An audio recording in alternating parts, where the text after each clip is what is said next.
Welcome to the podcast, Speaking to Influence, Communication Secrets of the C-Suite. I'm Dr. Laura Sicola, your host, founder of Vocal Impact Productions and author of Speaking to Influence, Mastering Your Leadership Voice. Stick around today because at the end, I'm going to tell you how to download a copy of my top equipment recommendations, from microphones and cameras and lights to backgrounds and more, to make sure that your on-camera presence is as on-brand excellent as you know that you always are in person. And that's always a challenge for a lot of people. So again, I'll give you the link where to go to download that at the end of the show today. Now, as things open up in our society, locally, nationally, and internationally for that matter, it gives us more and more opportunities to get together in person and do something that I think for the longest time, most of us were really taking for granted: networking opportunities. Now, for a lot of people, this has some mixed feelings connected to it, right? There are those who are, on the one hand, like me, feeling a sense of relief. I miss you guys. I miss being able to meet you in person, to see you face to face, to shake hands, to give hugs, etc. But then again, a lot of other people feel like they're out of practice. It's been a long time since you've been to in-person networking events, a long time since you've had to do that elevator pitch and figure out how to network with people again. So that's what I really wanted to focus on today. And I started thinking about it a little bit more after our interview with Dr. Ivan Meisner from BNI a little while ago, that I got the networking bug again. And yes, we can certainly do there's lots of virtual networking opportunities that are possible and that we attend every now and then, but it's just not the same. And I know that when you finally have a chance to be in person again, that you want to feel polished, you want to feel confident, you want to feel like your elevator pitch is good to go. So that's what I want to talk to you about today. Now, there's lots of different versions of the quote unquote elevator pitch, right? Whether there's versions that you might want to do if you're just in a one-on-one conversation, with your cup of coffee or a glass of wine in your hand, versus if you're in a smaller group, perhaps, and everybody's doing a round robin and everyone has their window of time to introduce themselves to the group. People ask questions like, well, is it a 30-second? Is it a 60-second? Is it a 2-minute version? What's the time frame that I should do for the perfect elevator pitch? I want to be clear on a couple of things. First, there is no such thing as a perfect elevator pitch. The best elevator pitch is one that simply makes it clear who you are, what you do, and the value that you bring, and why people would want to get in touch with you about that. And beyond that, it just needs to be personal and personable. I want to know who you are, not just what you do. I want to feel a connection with you, whether or not I have any need whatsoever for your personal service.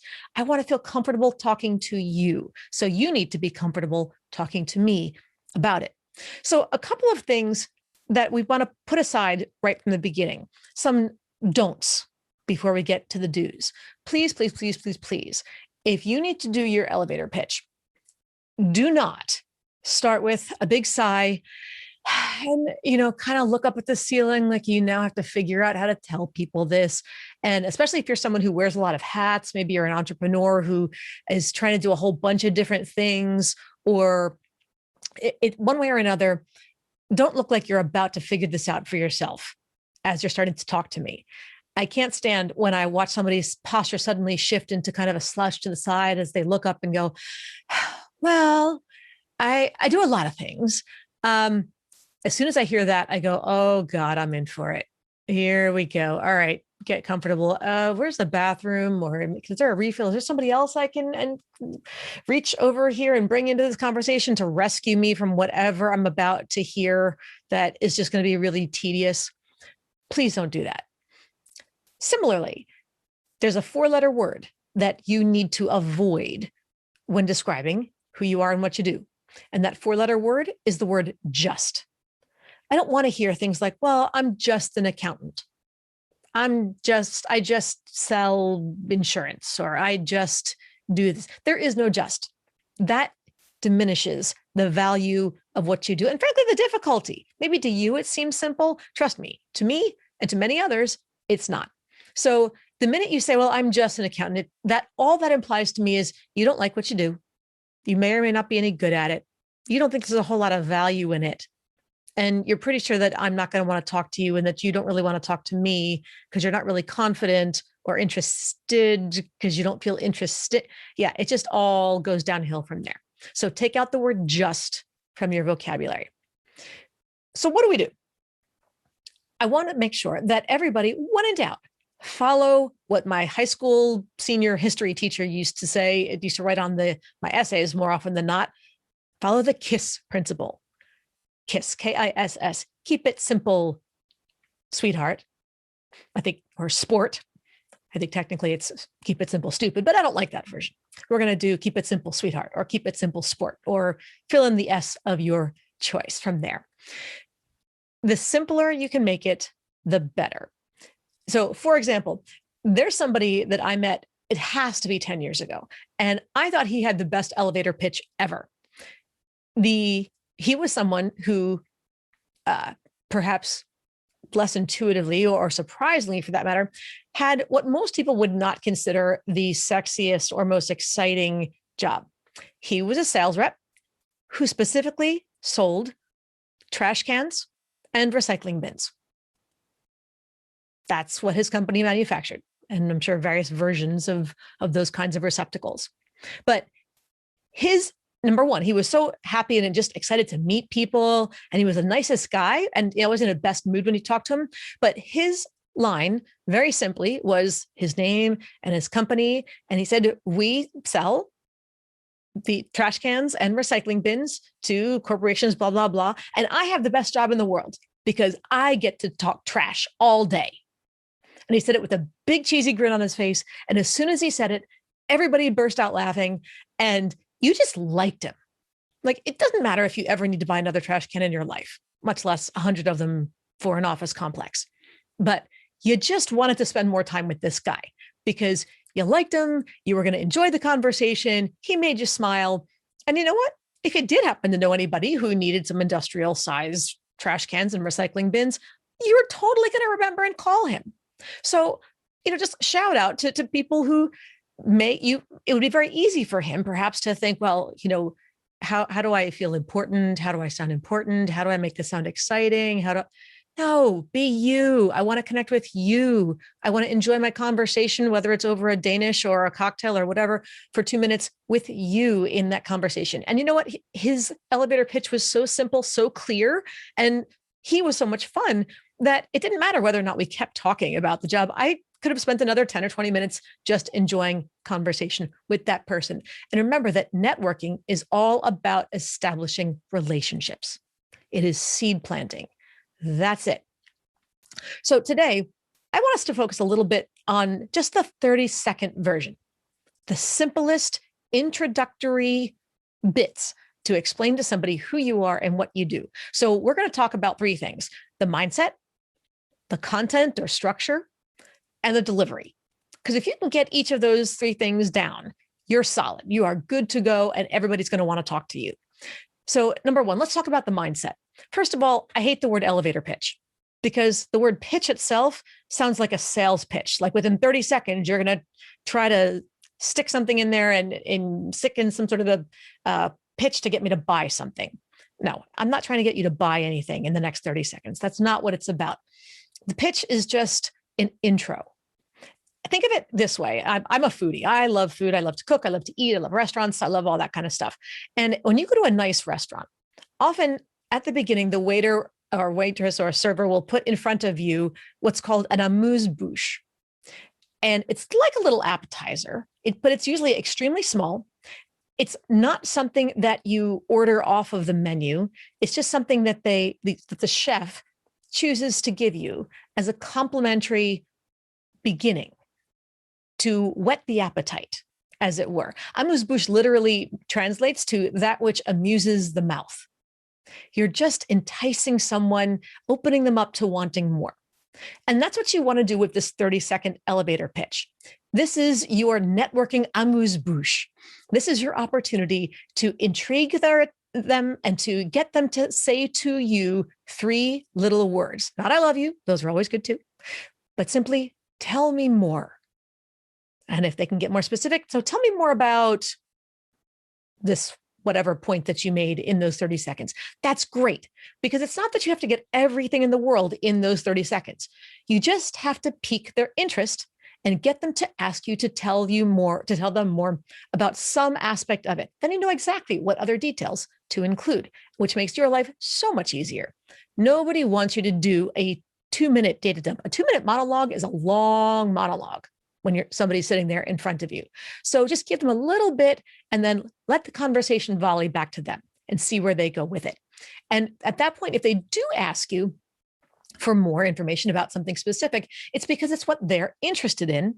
And then they're much more receptive to listening, to understanding, to retaining what you're saying, and then to passing along your information to somebody else. So this is really far more effective than just the 2-minute huge monologue data dump. So that's the mindset, right? The amuse bouche, the networking amuse bouche, just a little bit of amusement in the mouth, a little bit of a seed to plant, opening people up. Number 2, content. Remember, again, there is no single perfect answer, depending on who you're talking to, what kind of context it is. There's lots of ways that you could frame your content. Because remember, you just need enough in that amuse-bouche to get them to ask you for everything else that you want to say, but you couldn't squeeze into the first 30 seconds. There's always room for more. Just decide what goes first and what can wait for them to prompt you for a bit more.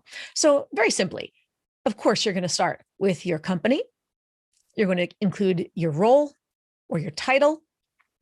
Please do not just list the various tasks and duties that you have that you complete on a daily basis. That is mind numbing. No one's going to remember it and no one's going to hire you for it. No one's going to bring you on to do something like that.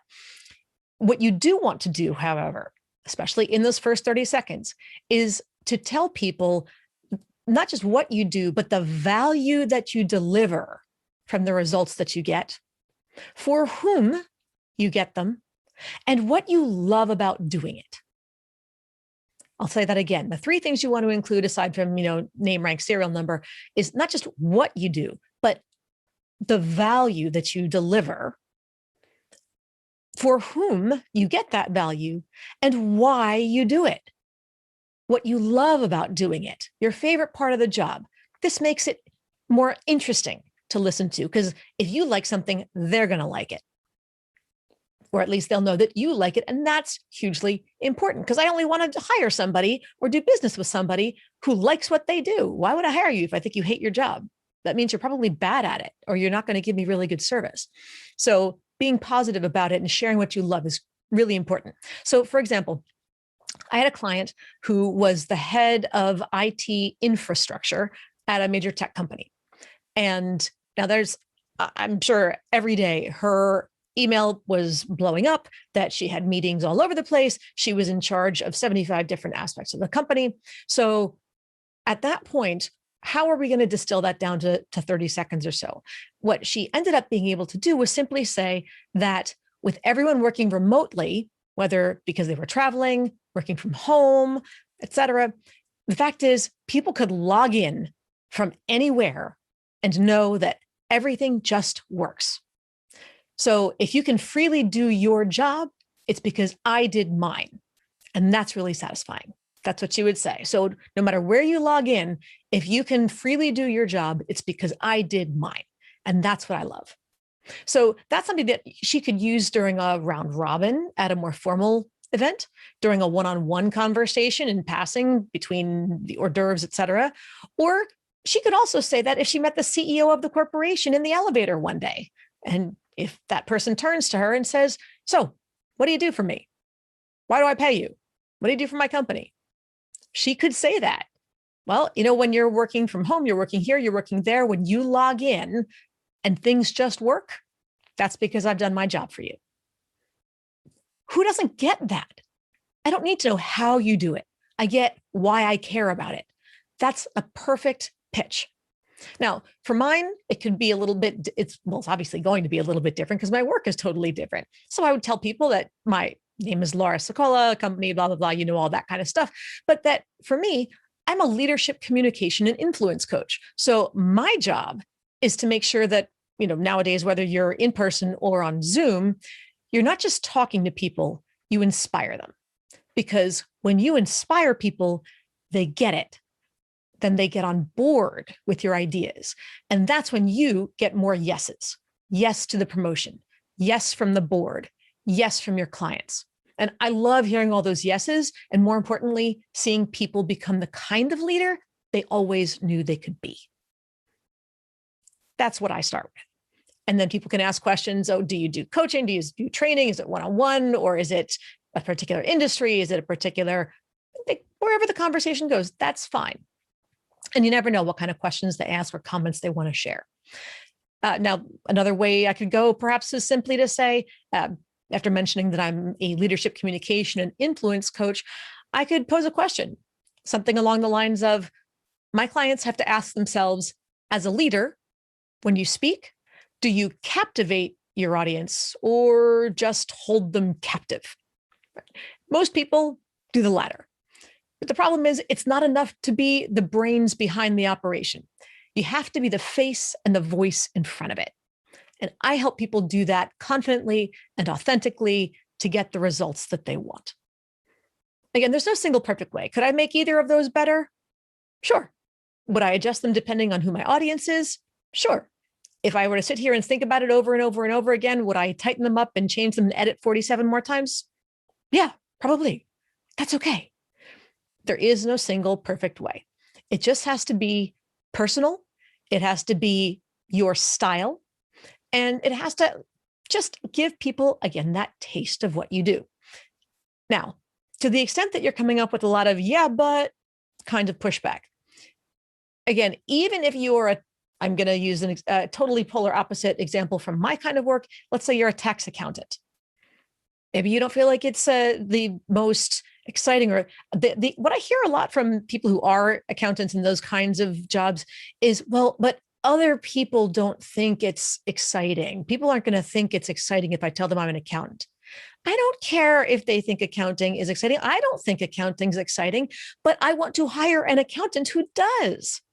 That's crucial. That's why I love my accountant, because he loves talking about all the different ideas he's got with regard to what to do with my taxes and blah, blah. Good. Then I know he's interested. He's going to focus and he's going to do a good job for me.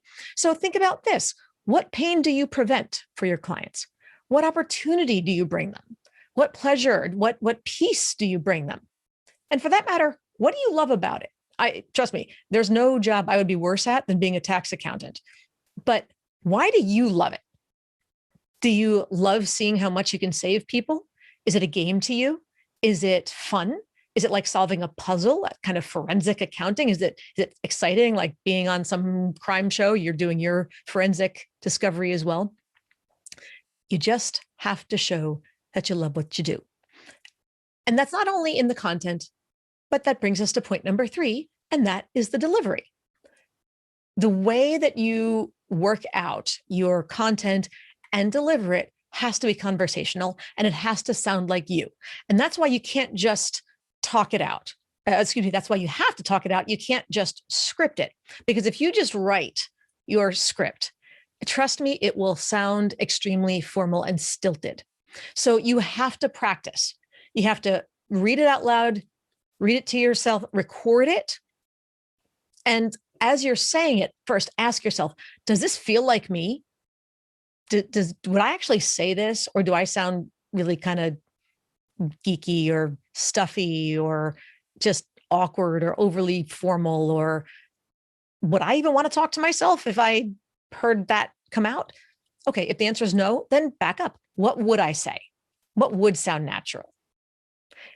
And being able then to adjust. So if you are going to write it out because you want to memorize it, you want to record it and have it ready to go at any time, that's fine. You can create the script, but again, it has to be really, really, really iterative. And you have to keep saying it out loud and listening to the recording with editing until you finally feel like, okay, that actually does sound like me. I would say that and not feel like a total dork if I did. So that's crucial. And then finally, as you're doing it, smile. Remember, do you love what you do? It is an amuse bouche. Amuse. amuse, amusing the mouth. And your mouth has to seem amused as you're doing it. That means you smile. People can hear it when you smile. Remember the trash and recycling container guy. If he can make it fun, so can you. So here's my call to action for you. Practice now. Tonight, when you get home, after dinner, do a little brainstorming session at the computer or with a pad and paper. You can write with a crayon if it makes you happy. Get a glass of wine or a beer, a cocktail. Because remember, look, everybody is half the networking events you're going to attend are probably during a happy hour anyway. So consider it a prop to help you get in the spirit of the event and be comfortable with something in your hand. Then, as you're writing down your ideas, you're doing your initial brainstorm, your little data dump, remember that networking is just about building relationships. An elevator pitch is just planting a seed. You're going to see where the conversation takes you, and that will give you an opportunity to share more. So as you're putting all this together, just remember, have fun. You're talking to people who want to enjoy talking to someone who they feel like is enjoying talking to them.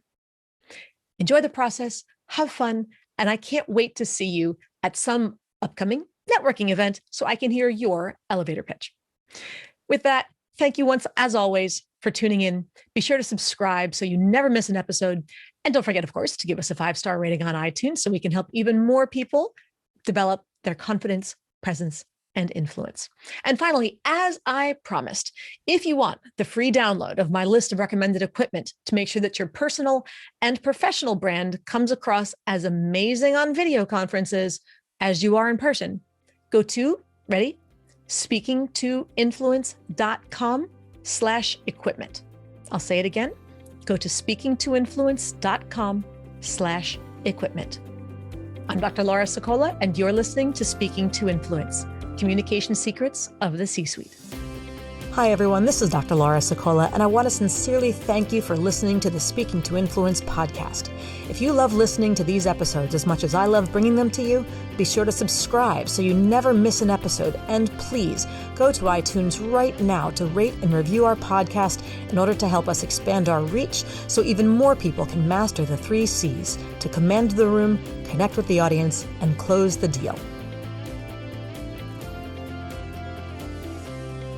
Thanks for listening to Speaking to Influence, Communication Secrets of the C-Suite, the show for leaders who want to speak with impact. The hosts, producers, owners, and media distributors of the show make no guarantees that the strategies and information discussed will result in profit or other success and may result in losses. The opinions and statements of the hosts and guests do not necessarily reflect the opinions of the owners, staff, managers, broadcasters, or sponsors of the show. No medical or psychological therapy or personal or professional wellness or relationship advice is offered in the show. You are advised to seek counsel on matters related to your health, family, relationships, job, or other business and legal matters from licensed advisors in those areas prior to making any changes in business or lifestyle. No information provided may be suitable in your situation. As always, take responsibility for the decisions and actions you take, including the reactions they may make in your work, family, health, and life.